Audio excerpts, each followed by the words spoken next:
ચોમાસું હોય કે ઉનાળો, અમદાવાદની આ ટીમ 365 દિવસ કરે છે વૃક્ષોની સેવા. આજે વિશ્વભરમાં પર્યાવરણ દિવસની ઉજવણી થઈ રહી છે. અનેક લોકો આજે વૃક્ષો વાવી રહ્યા છે અને તેમને પાણી પણ આપી રહ્યા છે. પરંતુ અમદાવાદમાં એક એવી ટીમ છે જે માત્ર એક દિવસ નહીં, વર્ષના 365 દિવસ વૃક્ષોની સેવા કરે છે. અમે વાત કરી રહ્યા છીએ પ્રકૃતિ વનના ગ્રુપની, જે છેલ્લા ઘણા વર્ષોથી પર્યાવરણ સંરક્ષણ માટે અનોખું કાર્ય કરી રહ્યું છે. દરરોજ સવારે 7 વાગ્યાથી 8:30 વાગ્યા સુધી સાયન્સ સિટીથી લઈને ભાગવત વિસ્તાર સુધી ટીમના સભ્યો તેમના દ્વારા વાવેલા વૃક્ષોને પાણી આપે છે અને તેમની સંભાળ રાખે છે.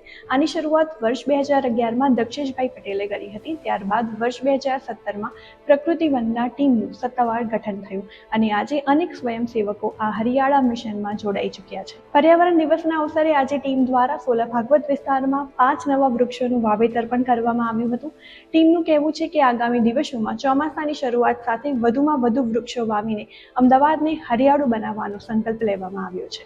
એક તરફ જ્યાં ઘણા લોકો માત્ર પ્રસંગોપાત વૃક્ષારોપણ કરે છે, ત્યાં પ્રકૃતિ વંદના ગ્રુપ વર્ષોથી સતત વૃક્ષોની જાળવણી કરીને સાચા અર્થમાં પર્યાવરણની સેવા કરી રહ્યું છે.